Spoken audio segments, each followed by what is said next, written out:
नमस्कार, मैं अभिजीत शर्मा उज्जैन आज में आप सभी का स्वागत करता हूं। आइए नजर डालते हैं शहर की कुछ खास खबरों पर। मालेगांव पुलिस एक मामले की जांच में उज्जैन पहुंची है। नाबालिग के साथ गैंग रेप कर गर्भवती करने का है मामला। अप्रैल माह में नाबालिग 15 वर्षीय युवती के साथ सामूहिक बलात्कार के बाद गर्भवती करने और जान से मारने धमकी देने का सनसनीखेज मामला सामने आया था। मामले की जानकारी मिलते ही हिंदूवादी संगठन के नेता और कार्यकर्ताओं ने आरोपी को पकड़कर देवास गेट थाने ले आए थे।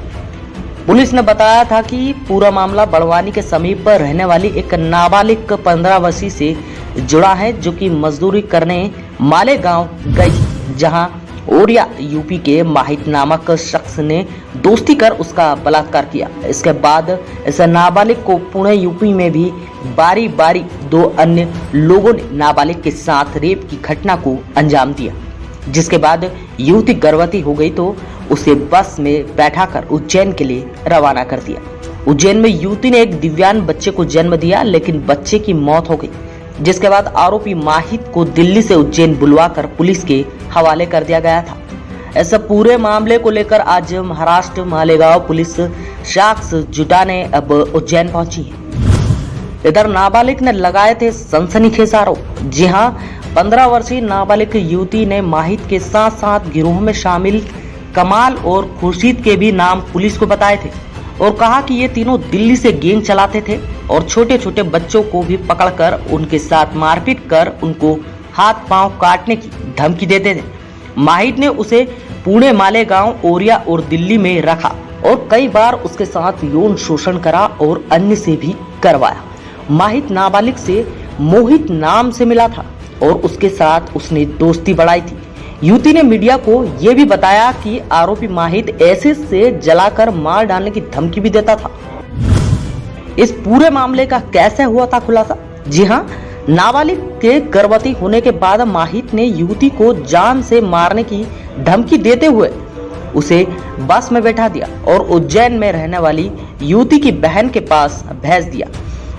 यहाँ उसकी बहन ने गर्भवती होने के चलते 15 वर्षीय किशोरी को चरक अस्पताल में भर्ती करवा दिया। जिस बेड पर युवती भर्ती थी, वहीं पास ही के बेड पर हिंदू जागरण मंच के कार्यकर्ता की परिचित भी थी। उसको नाबालिग ने अपनी आप बीती बताई और ये बात हिंदू जागरण मंच के सदस्यों तक पहुंची। जिसके बाद युवती को विश्वास में लेकर माहित से संपर्क किया गया और उसे उज्जैन बुलाया, जहां उसके आते ही उसको पकड़कर पहले तो कार्यकर्ताओं ने माहित की जमकर पिटाई कर दी और फिर देवास गेट पुलिस के हवाले कर दिया था। अब मालेगांव पुलिस इस पूरे मामले को लेकर उज्जैन पहुंची है और संभवतः नाबालिग के मृतक बच्चे का शव जमीन से निकालकर डीएनए का मिलान करवाया जाएगा।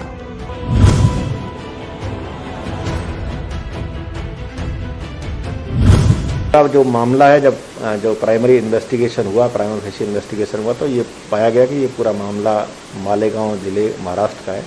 तो इसकी जो पूरी केस डायरी है, प्रकरण की जो केस डायरी है और सभी जो रेलिवेंट डॉक्यूमेंट्स हैं, उनके साथ में इस पूरे केस को वहाँ भेजा गया था और वहाँ पर अपराध पंजीबद्ध हुआ है और उसी का इन्वेस्टिगेशन, उसको आरोपी को भी इसमें एक पकड़ा गया था, उसको भी वहाँ सौंपा है। तो इस पूरे मामले का जो इन्वेस्टिगेशन है, उस इन्वेस्टिगेशन के लिए वहाँ की जो पूरी टीम है वो यहाँ पे महिला थाने में आई है। उनकी जो टीम को ऑफिशियली उनको जो कानूनी रूप से इमदाद करने के लिए, मदद करने के लिए हमारे जो पुलिस अधिकारी हैं उनको भी साथ में लगाया गया ताकि उनका इन्वेस्टिगेशन पूरा हो सके। चरक अस्पताल की बड़ी लापरवाही सामने आई है। एसएनसीयू वार्ड में 8 दिन का दूध मुहा बच्चा जमीन पर गिरा मिला। बच्चे को पीलिया की शिकायत पर एसएनसीयू वार्ड में भर्ती कराया गया था। कलेक्टर ने जांच के आदेश दिए हैं।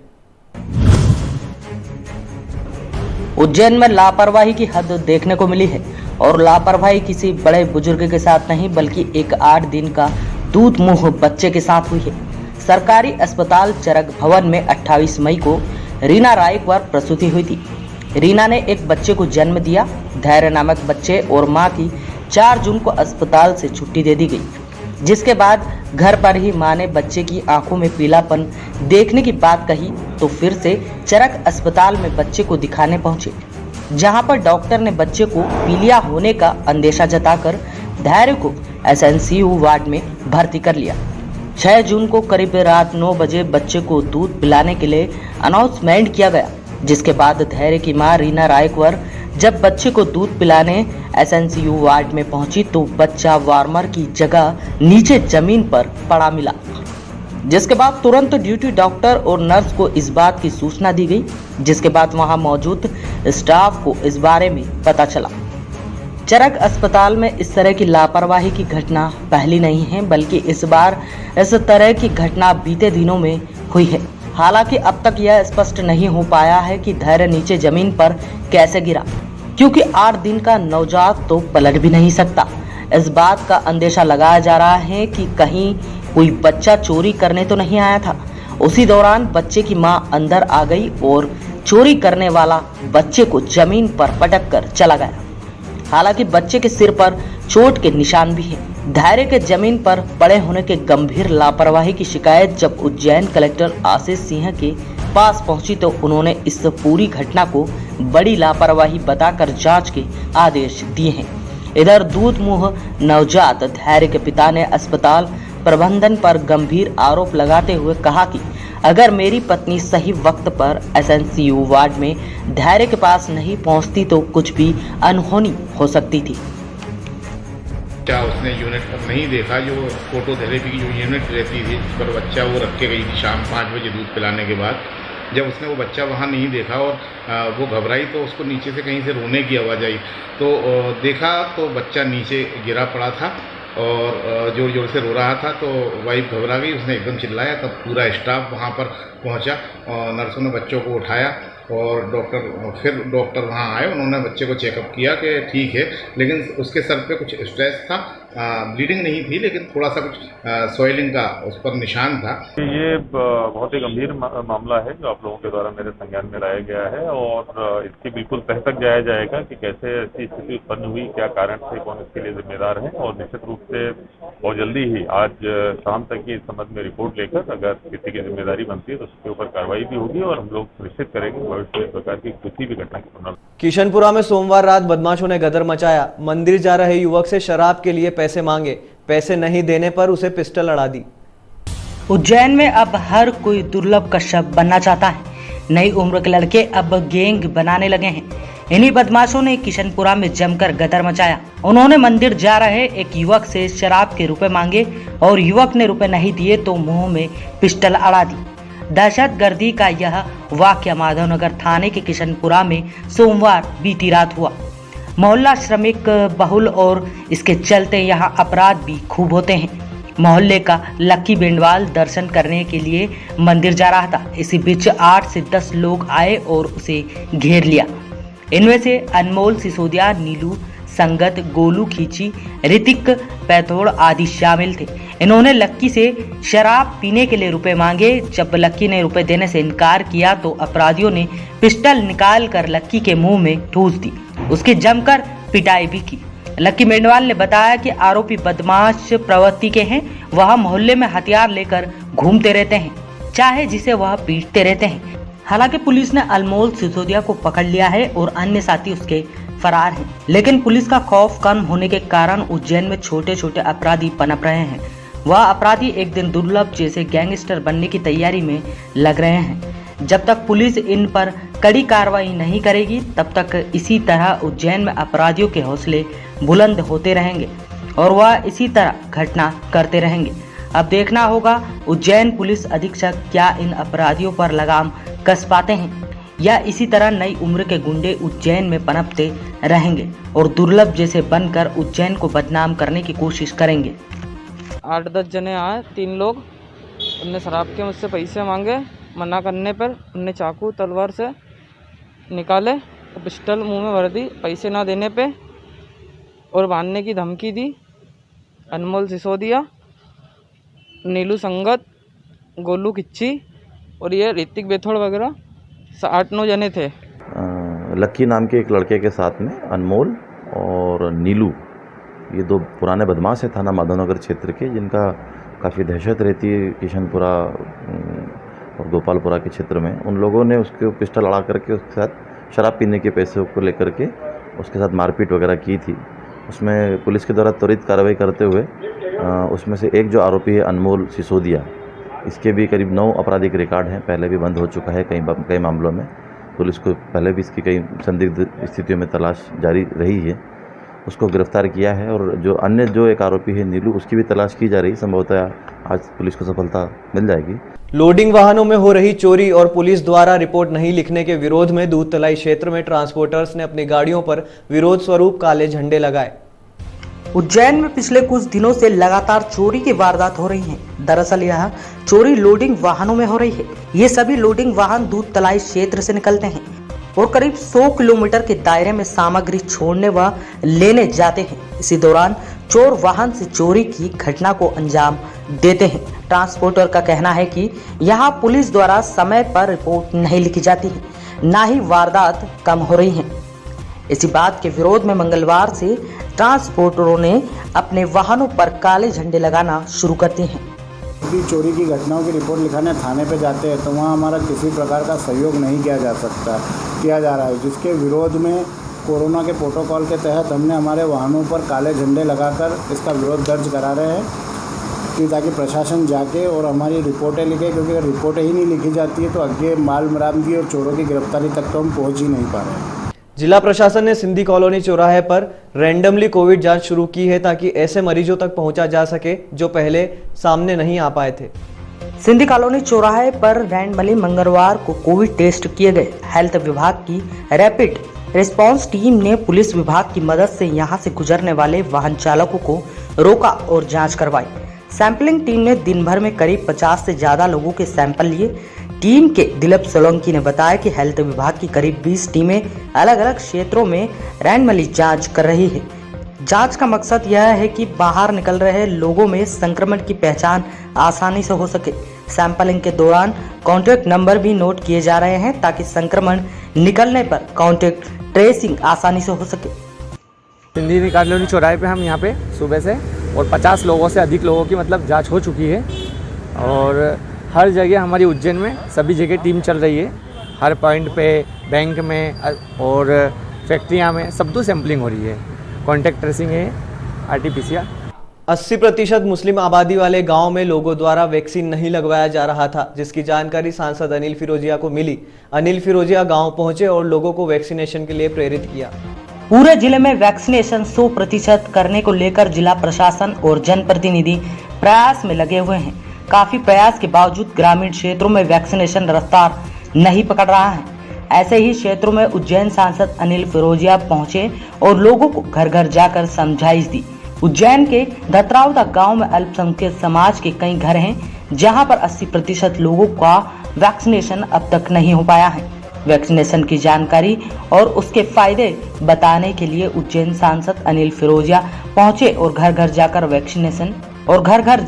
वैक्सीन नहीं लगाने वालों को समझाइश दी। उनका वैक्सीनेशन सेंटर पर ले जाकर करवाया गया। सांसद अनिल फिरोजिया ने बताया कि छात्रों का गांव में उज्जैन के करीब लगा हुआ है और 80% मुस्लिम समाज यहां पर निवास करते हैं। यहाँ के महिलाओं पुरुषों में भ्रम है कि टीका लगाने से मौत हो जाएगी। सभी को समझाइश दी गई है और टीकाकरण करवाया गया है। अन्य तहसीलों में जाकर भी लोगों को समझाइश दी जाएगी और 100% टीकाकरण करवाया जाएगा। कई हमने महिलाओं को भी निवेदन करा तो उनको ये कहना था कि हम मर जाएंगे, बुखार आ जाएगा। तो मैंने कहा मैं खुद यहाँ रात भर रुकता हूँ, आप तो लगाओ, मेरी जिम्मेदारी। मैंने भी लगाई, मेरी पत्नी ने भी लगाई, मेरी बेटी ने, हम सब ने लगाई। यहाँ जो भी लोग आए सब ने लगाई है। आप लगवाओ। हमने वहाँ के जो हैं अल्पसंख्यक समाज के जो वहाँ पे सदर हैं उनको भी बोला और उन्होंने भी लगाई। सलीम भाई हैं, एलची साहब हैं, उन सब ने वैक्सीन मेरे कहने निवेदन से लगाई और उन्होंने ये भी मेरे को वचन दिया कि हम गांव में घूमेंगे और लोगों को मोटिवेट करेंगे। शहर की कृषि उपज मंडी में फ्री फॉर ऑल होते ही रौनक लौट आई है। सैकड़ों किसान फसल लेकर पहुंच रहे हैं। शाम तक 20,000 बोरी फसल आने की संभावना है। शहर में कोरोना कर्फ्यू की वजह से 2 माह पहले कृषि उपज मंडी में व्यापार बंद कर दिया गया था। अनलॉक प्रक्रिया शुरू होने के बाद मंडी में किसानों को SMS प्रणाली से उपज बेचने की अनुमति दी गई, जिसे बदलकर अब फ्री फॉर ऑल कर दिया गया है। मार्च, अप्रैल और मई माह में गेहूं की फसल लगभग पूरी तरह मंडी में किसानों द्वारा बेच दी जाती है। लेकिन इस वर्ष कोरोना कर्फ्यू लागू होने के कारण पिछले 2 माह से मंडी बंद थी और किसान अपनी उपज नहीं बेच पा रहे थे। मानसून सीजन सिर पर है और किसानों को खाद, बीज आदि के लिए रुपयों की आवश्यकता भी है। इसे दृष्टिगत रखते हुए प्रशासन द्वारा किसानों को कोरोना गाइडलाइन के अनुसार SMS भेजकर उपज बेचने मंडी बुलाया जा रहा था। पिछले दिनों हुई क्राइसिस कमेटी की बैठक में इस निर्णय में बदलाव करते हुए फ्री फॉर ऑल सिस्टम लागू कर दिया गया। सुबह जिले भर के विभिन्न गांवों से सैकड़ों की संख्या में किसान ट्रैक्टर ट्रॉलियों से गेहूं, सोयाबीन, चने आदि फसल चिमनगंज मंडी लेकर पहुंचे। स्थिति ये हो गई कि मंडी में नीलामी शेड के चबूतरे पूरी तरह ट्रॉलियों से भर चुके थे। अनेक किसान मंडी के खुले स्थान पर अपने ट्रैक्टर लेकर खड़े थे। मंडी में फ्री फॉर ऑल सिस्टम लागू होने के बाद किसान वैसे तो सभी प्रकार की उपज लेकर आ रहे हैं, लेकिन अधिक मात्रा में गेहूं व चने की आवक हो रही है। सुबह मंडी खुलने के बाद गेहूं के भाव 1800 से 2000 रुपये तो चने के 2000 से 2100 रुपये प्रति क्विंटल रहे। मंडी सचिव अश्विन सिन्हा के अनुसार क्राइसिस कमेटी की मीटिंग में हुए निर्णय के अनुसार मंडी में फ्री फॉर ऑल सिस्टम लागू किया गया है। जिले भर के सैकड़ों किसान उपज बेचने आए हैं। शाम तक 20,000 बोरी सभी उपज की खरीदी होने की संभावना है। कृषकों को ज़्यादा आवश्यकता यही है कि अपने कृषि उपज को बेचे, क्योंकि नई फसल की तैयारी में लग जाएगा वो, तो फिर वो नहीं कर पाएगा अपने विक्रय का काम कृषि उपज का। तो हमने पूर्ववत जैसे चल रहा था वैसे ही किसान आ रहे हैं, अपनी ट्राली में लगाएंगे, अपने ट्रालियाँ लगाएंगे शेड में, और जो ऑक्शन होता है उसके हिसाब से करके। और हम जो है आज व्यापारी समूह से चर्चा भी कर रहा हूँ मैं कि समय पूर्ववत जैसे पहले जो समय चल रहा था उसी तरह से हम जो है वो अब फिर से कल से जो है वो शुरुआत कर देंगे समय की, क्योंकि आज की जिस हिसाब से आवक हुई है उसको देखते हुए लग रहा है कि काफ़ी ज़्यादा जो है हमें समय की आवश्यकता भी पड़ेगी। SDM व तहसीलदार ने महाकाल मंदिर विस्तारीकरण के लिए भू अर्जन के लिए महाकाल मंदिर के आसपास के क्षेत्रों की नपती शुरू कर दी है। महाकाल मंदिर विस्तारीकरण के तहत प्रशासन द्वारा नपती शुरू कर दी गई है। यहाँ SDM और तहसीलदार द्वारा महाकाल मंदिर क्षेत्र में पहुंचकर क्षेत्र का जायजा लिया गया। दरअसल लॉकडाउन के कारण लंबे समय से काम बंद था। यहाँ SDM संजय साहू और तहसीलदार अभिषेक शर्मा मौके पर पहुंचे और उन क्षेत्रों की नपती की जहां से अतिक्रमण हटाना है। हालांकि यहाँ अतिक्रमण हटाने के दौरान लोगों को मुआवजा भी दिया जाएगा। बुधवार को जानकारी देते हुए SDM ने कहा कि महाकाल मंदिर विस्तारीकरण का जल्द कार्य पूर्ण करना है, इसलिए फिर से कार्य में गति लाई है। यहाँ इंटरप्रिटेशन केंद्र के पास नपती शुरू की गई है। यहाँ प्रशासन के अमले ने नपती कर लोगों को स्थान खाली करने को कहा है। यहाँ बता दें कि त्रिवेणीय इंटरप्रिटेशन केंद्र से 4 धाम मंदिर पानी की टंकी तक सड़क मार्ग 24 मीटर चौड़ा होना है। यह कार्य स्मार्ट सिटी द्वारा किया जा रहा है। रोड चौड़ीकरण का प्रस्तावित है। यहाँ पे त्रिवेणी इंटरप्रिटेशन सेंटर से लेकर 4 धाम पानी की टंकी तक 24 मीटर रोड चौड़ी होना है। उसी की भू अर्जन की कार्रवाई के संबंध में हम लोग जो है यहाँ नपती वगैरह कर रहे हैं। आज के अंक में फिलहाल इतना ही। अगले अंक में फिर मुलाकात होगी। तब तक के लिए नमस्कार।